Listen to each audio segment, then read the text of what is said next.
Captain.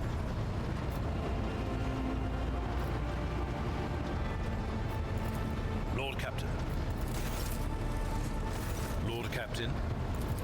A noble aspiration, Lord Captain. I am ready to acquaint you with all the particulars that interest you. This is a topic for an official briefing, not a casual conversation. But I will try to answer succinctly, and if you permit, in my own words.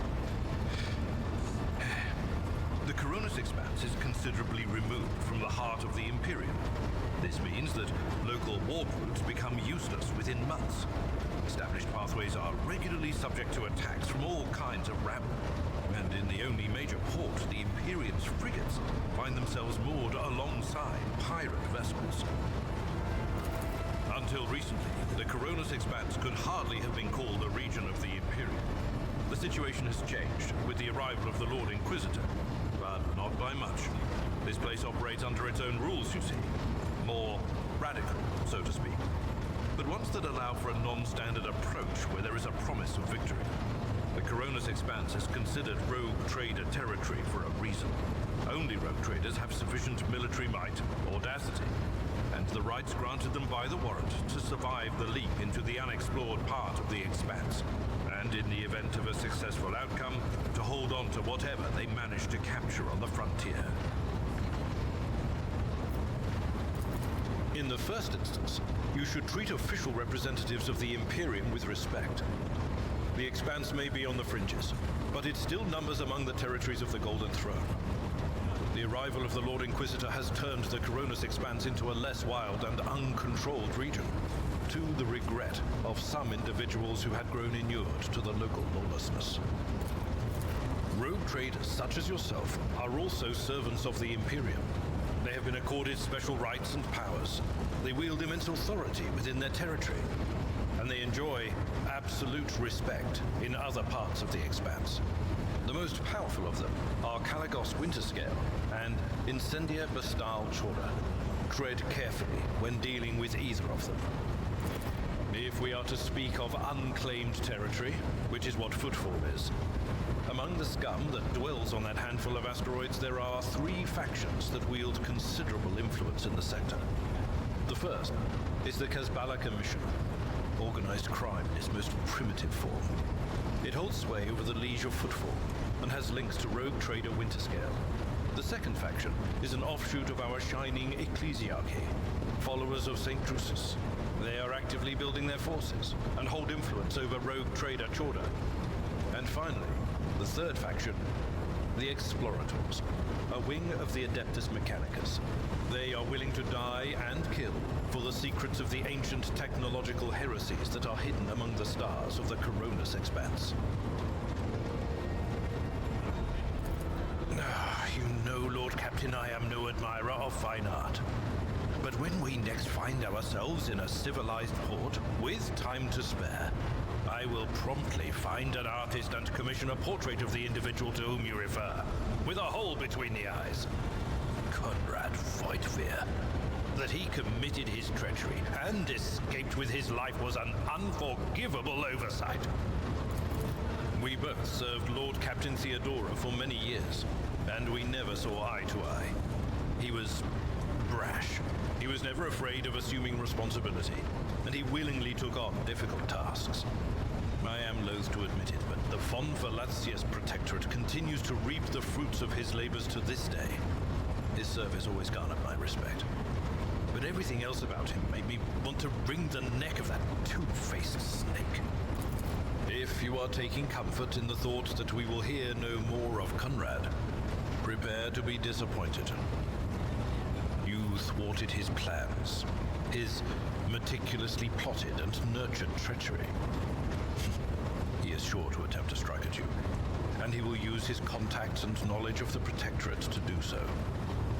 The only question, Lord Captain, is whether you will be able to anticipate his next steps. As you wish, Lord Captain. I thank you for the honor, but I must decline. As a former military officer, I believe in the importance of order in all things, including the chain of command. You are the Lord Captain, my direct superior. I am not prepared to address you in any way other than as regulation dictates. As you wish, Lord Captain. What would you like to know? I used to be an officer in the Navis Imperialis. No. Used to be is not quite right. It was not simply a job. It was my calling. The essence of my life. I was proud to serve Lord Captain Theodora, but in my heart and mind, I'm still an officer of the Imperium. I met Lord Captain Theodora on a mission where the Imperial Navy was providing reinforcement to the rogue traders' army on one of the frontier worlds. Our acquaintance was not easy. Working with people outside the Navy hierarchy has never been my strong suit. It was to my great surprise then that after the mission's completion, I received a referral to leave my service in the Navy and join the rogue traders' personal council. It was a difficult choice for me, but I saw in the offer a chance to serve the interests of humanity even more effectively than in the Navis Imperialis. You do not need me to tell you just how remarkable a person Lord Captain Theodora was. I recognized her at once as a true leader and formidable creative force. One who had built a protectorate amidst the dangers and wildness of the Expanse. You could say there was no one among the naval command who was willing to impede the wishes of the rogue trader. To do so would be to risk their own position and their relationship with Theodora. The Lord Captain possessed certain contacts in the Imperial Navy. Contacts which she used to request help during the conflict on the border world. And which enabled her to make me an offer that resulted in my joining her retinue. The Navis Imperialis is an ancient institution with its own mandates and muster lists. On occasion, in the heat of an official briefing or an informal discussion, I violated those rules, determined to press my point. It is challenging to choose the words to accurately express my opinion on a situation or the actions of others that do not sound overly scathing or confrontational. Many in command were inclined to view my manner of speaking as unbefitting a person of my rank. What? Lord Captain, any allegations of improper feelings or unsanctioned relations are utterly baseless and bordering on the insulting. Utterly baseless. I am a widower. I am a father of 4, and if my information is not outdated, a grandfather of 11. My family lives on Dargonus. None of my children express any eagerness or aptitude for serving aboard ship, and I would hardly have insisted that they follow in my footsteps. Of course. Lord Captain.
Trader.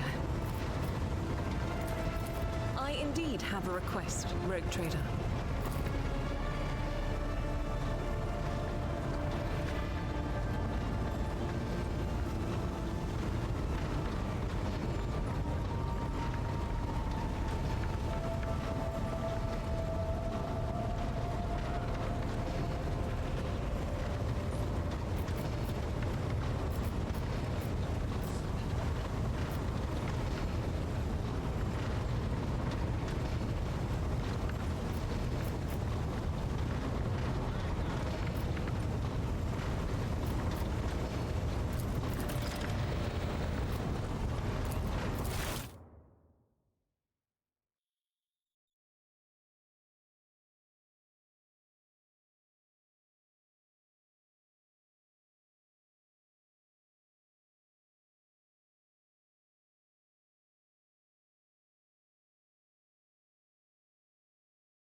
Greetings.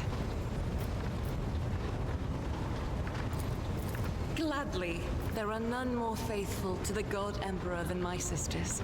We fight against his enemies by the will of the Holy Ecclesiarchy. I beg your pardon, Rogue Trader. Here I am talking about what every lesser noble in the Imperium knows. So what exactly are you interested in hearing about? It is. The Sisters of Battle are a fire lit by the God Emperor. They are the echo of his voice that travels through the dark expanses of the universe. We bring his wrath to heretics, mutants, and other enemies of humanity. We protect the faithful from the unholy and unhallowed. Sometimes with words, more often than not with a bolter. Even the novices of the Adeptus Sororitas are drawn from among the most worthy. Those who have taken the vows and become a full-fledged sister are the best of the best, tested by trials of body and spirit. Yes, there have been cases when a sister stumbled or showed weakness, but do not expect to hear a story of depravity or downfall from me. Each such occurrence is a great tragedy for us all. Light cannot bear the smallest speck of darkness within. And thus those who have trespassed or shown weakness of spirit are given a chance at redemption. They are called Sisters Repentia, and may the enemy tremble before her, for nothing can stop a sister of battle who yearns to be cleansed of fault and weakness. Wearing nothing but robes, no armor, eviscerator in hand, those sisters who have once faltered find repentance on the battlefield. Their lives are seldom long, but a death in the name of purgation is a better fate than to live with a shadow in one's soul. Once I had completed my novitiate, I was sent to the Calixian branch of the Order of Our Martyred Lady, assigned to the Order's Pronatus. The Order's mission is vital and noble. The Sisters Pronatus protect great relics of the Imperium. We guard them, preserve them, escort them when they are brought onto the battlefield or presented for pilgrims to venerate. And we seek out the relics that have been lost. Neither a coven of heretics nor the most wicked death world can deter Sisters Pronatus when their goal is to return a piece of the great legacy of the Imperium into the hands of the faithful. Don't let the name deceive you. The Order's militant trains sisters to march onto the battlefield as an army. That does not make sisters who belong to the non-militant orders timid and helpless. Both the solace-bringing Sisters Hospitaller and the enlightened Sisters Dialogus know how to greet enemies of humanity. Their dialogue with heretics is usually quite short, with the last word being a bolter discharge. And my order has all the more reason to be known for the martial prowess of its sisters. We are the keepers of the Imperium's relics. What would become of our blessed hero's legacy if the Sisters Pronatus could not protect it? The Order sent me to Footfall. My undertaking was to assist the local priesthood of Drusians in caring for a sacred reliquary that had been there since the time of Pastor Mr. Wayne, the station's founder. None that I'm aware of, but the Sisterhood's orders are many, and can operate independently of one another, sending their sisters wherever their presence is needed as deemed by the ecclesiarchy. Perhaps somewhere in the Lord Inquisitor's retinue, may his path be blessed, my sisters perform their duty as we speak. I wish it were so. Even a single evening spent in joint prayer and training would bring me joy. Should any more arise, keeping them to yourself would be imprudent. It is a virtue to take an interest in holiness.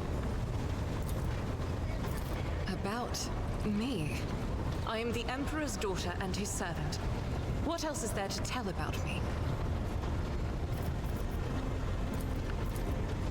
I first came here when I found myself in need of passage from Footfall to a remote planet. But I imagine what interests you is not that first journey, but rather what brought me aboard prior to the pirate attack. That story is complicated. It just so happened that I made a mistake. In a moment of laxity, I was ambushed by the accursed followers of the archenemy. I was badly wounded. Lady Theodora came to my aid and brought me aboard her ship, while her crew attended to me in my weakened state. It all happened not too long ago. I'd barely recovered from my wounds when the pirates struck. Truly, the servants of evil know no rest. There is no place where we can be safe from their machinations. Sadly, they did not. Lady Theodora was in a hurry and chose not to stay on the planet. Her people took me to a ship while I was unconscious, and when I came to my senses, we were already flying away. How I pray to come face to face with those heretics once more, and it's bound to happen someday. It happens even to the best of us. My mistakes are my burden to bear. I'll find a way to atone for them.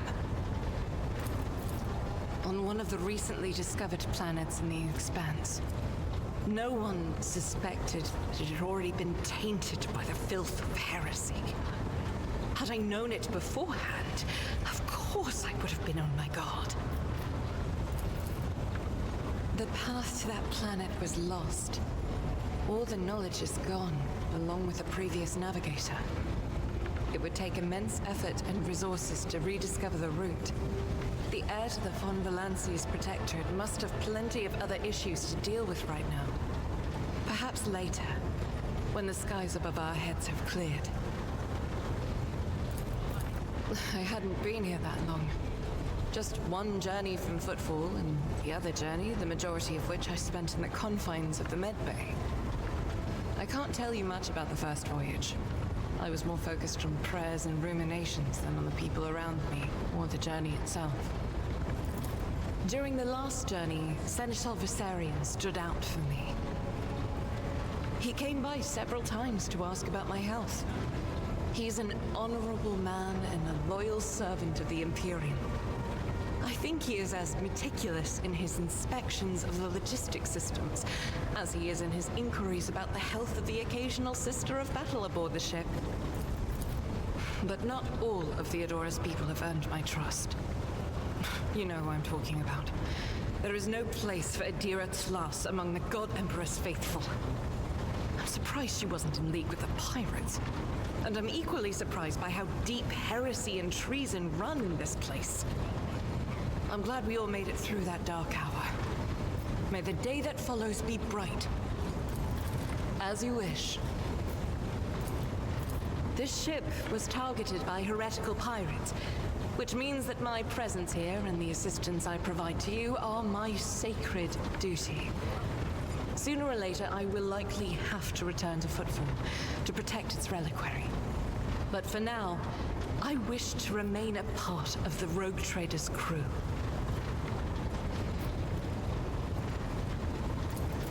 Those are very courteous words, Rogue Trader. Thank you, both for your words and your hospitality.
Thank you for watching. If you like this, like, comment, and subscribe for more, or catch me live on my Twitch.